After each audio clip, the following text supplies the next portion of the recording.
तर या आहेत माझ्या गोड सासूबाई आणि ह्यांनी यांच्या आयुष्यात कधीच फेशियल केलं नाही. फेशियल तर सोडा, तर कधी ॲब्रोही केले नाही किंवा कधी त्यांनी आपली स्किन केअर पण केली नाही. नुसतं घरातली कामं, मुलांचा सांभाळ, नवऱ्याची आवड-निवड, बस यातच त्यांचा वेळ जायचा.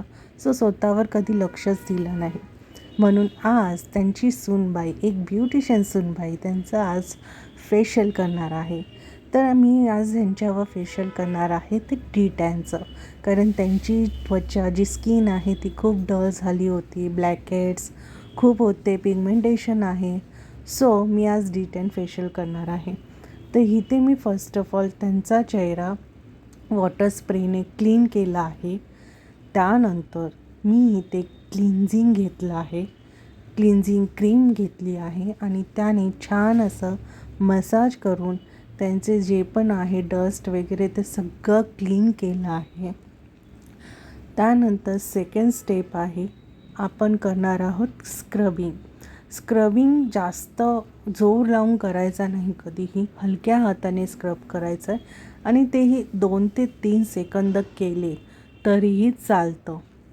कारण जास्त स्क्रबिंग केलं तर त्वचा हर्श होते, म्हणजे डॅमेज होऊ शकते.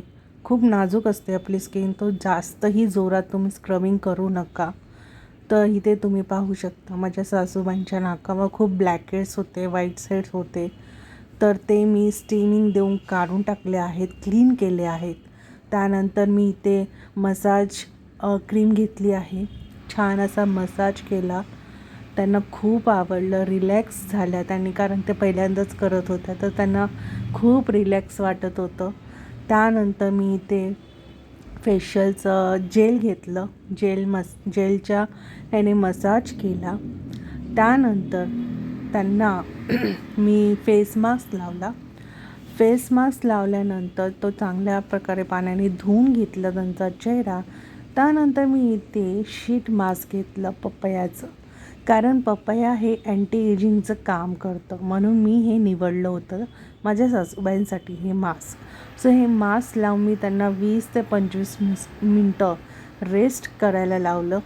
त्यानंतर तुम्ही पाहू शकता मॅजिक, त्यांचा चेहरा किती छान असा ग्लो झाला आहे, चेहऱ्यावर एक शाईन आली आहे आणि ते तर त्यांना खूप इतकं रिलॅक्स वाटलं, खूप छान वाटलं, मन प्रसन्न झालं त्यांचं. आणि हा तुम्हाला व्हिडिओ कसा वाटला मला नक्की कमेंट करून सांगा आणि अशाच अनेक व्हिडिओसाठी, ट्युटोरियलसाठी मला फॉलो करा. बाय.